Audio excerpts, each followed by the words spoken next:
Hello everyone, এটা হচ্ছে আমাদের কুয়াকাটার দ্বিতীয় দিন আর এখন বাজে সকাল 4টা। এই 4টা বাজে আমরা বের হয়ে যাচ্ছি সূর্য উদয় দেখার জন্য। নিচে আমাদের ভ্যান মামা আমাদের জন্য অপেক্ষা করছিলেন, তারপরে ভ্যানে করে আমরা চলে যাচ্ছিলাম কাউয়ার চরের উদ্দেশ্যে। কাউয়ার চর থেকে আসলে খুব সুন্দর সূর্য উদয় দেখা যায়। কুয়াকাটায় দুইটা জায়গা থেকে সূর্য উদয় খুব ভালো করে দেখা যায়। তার মধ্যে একটা হচ্ছে কাউয়ার চর আর একটা হচ্ছে গঙ্গামতির লেক। গঙ্গামতির লেকে হচ্ছে শীতকালে খুব ভালো সূর্য উদয় দেখা যায়, আর কাউয়ার চরে গরমকাল বর্ষাকাল যে বাকি যে সিজনগুলো আছে সেই সময়। যদিও সকালবেলায় আমরা অনেক সকাল সকাল বের হয়েছিলাম এই জন্য, কারণ ভ্যানে করে যদি আমরা যাই সেক্ষেত্রে রাস্তাটা একটু বেশি পড়ে এবং আপনাকে গ্রামের ভেতর টেতর দিয়ে নিয়ে যায়, তো সেই ক্ষেত্রে সময় বেশি লাগে, তাই 4টার দিকে আমাদেরকে বের হতে হয়েছিল। বাইকে গেলে সময় কম লাগে, তারা হচ্ছে সমুদ্রের পাড় ঘেঁষে যে রাস্তা আছে সেখান দিয়ে আপনাদেরকে নিয়ে যাবে, আর ওইটা হচ্ছে শর্টকাট রাস্তা, সেক্ষেত্রে সময়ও খুব কম লাগে আর তাড়াতাড়ি করে কাউয়ার চর পৌঁছে যাওয়া যায়। আর এই হচ্ছে সূর্যি মামা আর এই হচ্ছে কাউয়ার চর।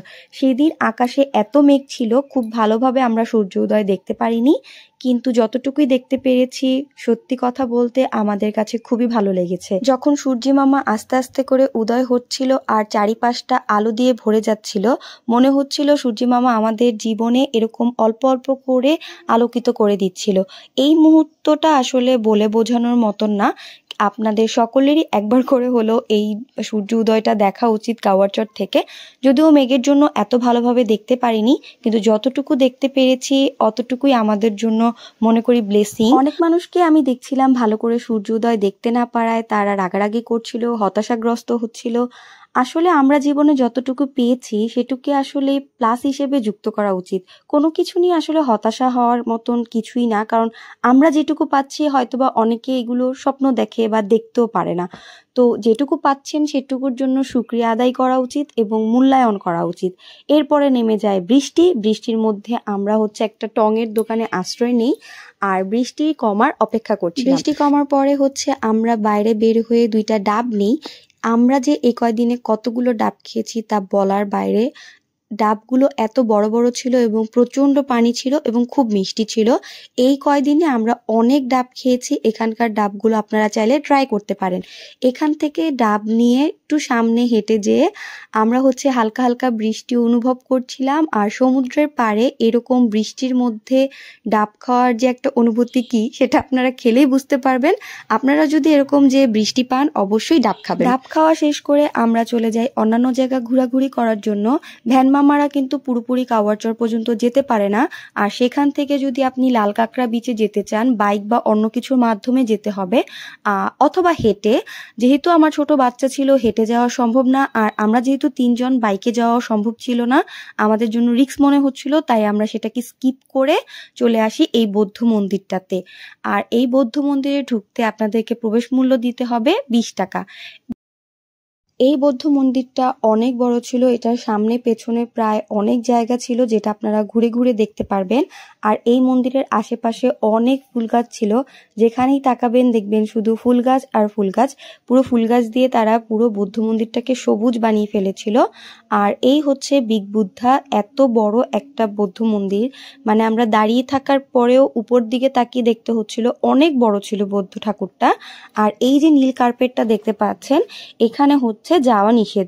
নীল কার্পেটের এই পাশ থেকেই আপনাকে ছবি তুলতে হবে।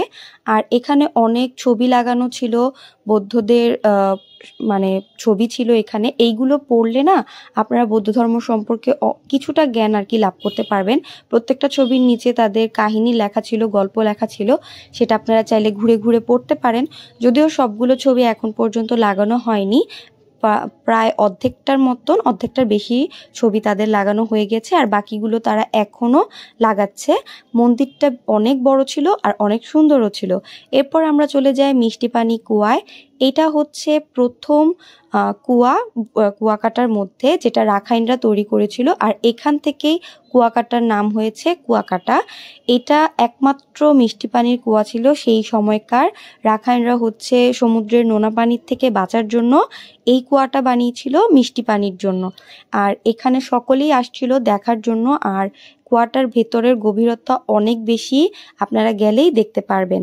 আমরা এই কুয়াটাকে দেখার পরে চলে যাই আশেপাশে একটু ঘোরাঘুরি করতে।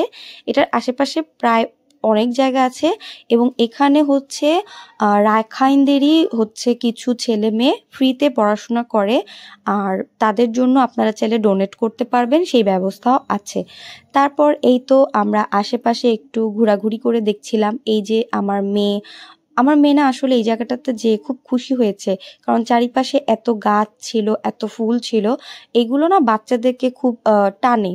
বাচ্চারা যেহেতু এই সমস্ত সবুজ সবুজ এরকম কালারফুল জিনিস পছন্দ করে, তো তারা হচ্ছে এই জায়গাগুলোতে যেয়ে খুব মজা পায়। এই যে দেখুন, আমি একটু আগে বলছিলাম যে এখানে হচ্ছে রাখাইনদের বাচ্চাদের পড়াশোনার ব্যবস্থা করা আছে।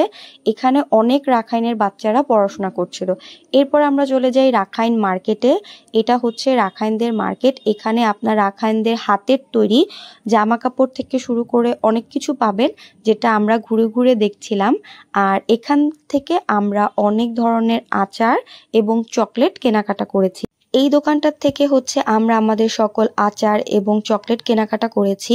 আপনারা যদি রাখাইন মার্কেটে যান, এখানে অনেক ধরনের দোকান আপনারা পাবেন। একটু সাবধানে কেনাকাটা করবেন, কারণ পর্যটক স্থানগুলোর মধ্যে না আসলে স্ক্যামটা একটু বেশি হয়। এই যে আমাদের যে দোকান থেকে আমরা চকলেট কিনছিলাম, এখানকার এই ভাইয়াটা আমাদেরকে দেখাচ্ছিল যে একই রকমের চকলেট কিভাবে মানে নকল করে হচ্ছে এখানে বিক্রি করছে।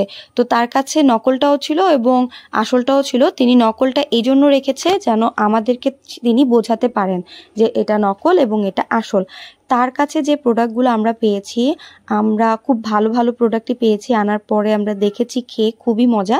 আপনারা চাইলে এই দোকানটার থেকে কেনাকাটা করতে পারেন, কারণ তার কাছে সকল প্রোডাক্ট 1 নাম্বার ছিল এবং ভালো প্রোডাক্ট ছিল। তো আমরা এই দোকান থেকেই আসলে সবকিছু কিনি। আর এখান থেকে যে আমাদেরকে বুঝিয়ে দেওয়া হচ্ছিল যে এটা আসল এটা নকল, আমরা কয়েকটা দোকানের চকলেটের যে সেক্টরটা সাজানো, সেখানে দেখছিলাম যে নকল জিনিসগুলোকে তারা সাজিয়ে রেখেছে। উনি যদি আমাদেরকে এই জিনিসটা না দেখাতেন বা না বোঝাতেন, আমরা হয়তো বা বুঝতামও না যে আসলেই নকল প্রোডাক্টগুলো তারা বিক্রি করে বা অনেক দোকানে এগুলো। রাখাইন মার্কেটে ঢোকার পরে একটু সামনের দিকে আসলেই দেখবেন অনেকগুলো জামা কাপড়ের দোকানের পাশেই, উল্টা পাশেই হচ্ছে বড় বড় কয়েকটা চকলেটের দোকান আছে। সেখানকারই প্রথম দোকান হচ্ছে এই ভাইয়াটার। আপনারা যদি কুয়াকাটা যান, অবশ্যই চেষ্টা করবেন ওনার থেকে কেনার। ওনার কাছ থেকে হচ্ছে আমরা আমাদের যত সকল চকলেট এবং আচার আছে সবটা কিনে নিয়েছিলাম বাসার জন্য। আর ওনার সাথে কথা টথা বলে এখান থেকে আমরা বের হয়ে যাই। এগুলো ছিল আমাদের গিফটের চকলেট আর আচার, এগুলো সবাইকে গিফট করব বলে কিনে নিয়ে এসেছিলাম। এখান থেকে বের হয়ে চলে যাই অন্যান্য জিনিসপত্র কেনাকাটা করার জন্য। যেহেতু ঘুরতে গিয়েছি, সবার জন্যই টুকিটাকি কেনাকাটা করা হয়, তো সেটার জন্যই চলে গিয়েছিলাম হচ্ছে একটা ঝিনুকের দোকানে। এখান থেকে আমরা হচ্ছে অনেকগুলো মালা এবং অনেকগুলো ব্রেসলেট, ক্লিপ কিনেছি এবং শামুকও কিনেছি। এই যে চকলেটগুলো দেখছেন, এখানে অনেকগুলো চকলেট, মানে বেশিরভাগ চকলেটই ছিল যেগুলো হচ্ছে নকল। তো আমরা ওনাদেরকে জিজ্ঞেস করছিলাম যে ভাইয়া, আপনারা নকল চকলেটগুলো কেন সাজিয়ে রেখেছেন? তারা বললো হচ্ছে যারা একটু অল্প প্রাইসের মধ্যে চকলেট নিতে চায় তাদের জন্য আমরা এগুলো রাখি, যারা কম প্রাইসে চায় তাদের জন্যই এগুলো আসলে রাখা। তো যাই হোক, আর এখানে হচ্ছে আমি একটু ঢং করছিলাম একটা মাথায় টুপি দিয়ে। আর এই হচ্ছে সেই বড় জাহাজ বলেন, নৌকা বলেন, যেটাই বলেন, রাখাইনরা এই নৌকাটাতে করেই হচ্ছে কুয়াকাটাতে এসেছিল। তারপরে তারা মিষ্টি পানি সন্ধানের জন্য ওই যে কুয়াটা আমরা দেখলাম, সেই কুয়াটাকে তারা বানিয়েছিল, আর এই জন্য এই জায়গার নাম কুয়াকাটা। এটা বিশাল বড়, আপনারা সামনে থেকে না দেখলে আসলেই বিশ্বাস করতে পারবেন না। এটা আমাদের হোটেল থেকে না হাঁটা রাস্তা ছিল 5 মিনিট, কিন্তু আমরা জানি না।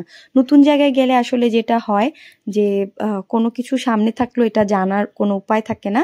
আমাদের ভ্যানের যে মামা, উনি যখন এখানে নিয়ে আসে, আমরা পুরো অবাক হয়ে গেছিলাম যে হোটেল থেকে জাস্ট 2-3 মিনিটে হাঁটা রাস্তায় এইটা, আমরা জানিই না, এই জন্য আমরা এই কয়দিন দেখতেও পারিনি। যাই হোক, এটাকে আমরা দেখছিলাম আর ভাবছিলাম যে এটা কত পুরনো, আর এইগুলোর কাঠগুলো এখনো এত ভালো আছে। তারপরে ঘোরাঘুরি করে চলে গিয়েছিলাম আমরা হোটেলে। আর এই ছিল আমাদের দ্বিতীয় দিন। আপনারা সবাই ভালো থাকবেন। নেক্সট ভিডিও খুব তাড়াতাড়ি দিব। টাটা।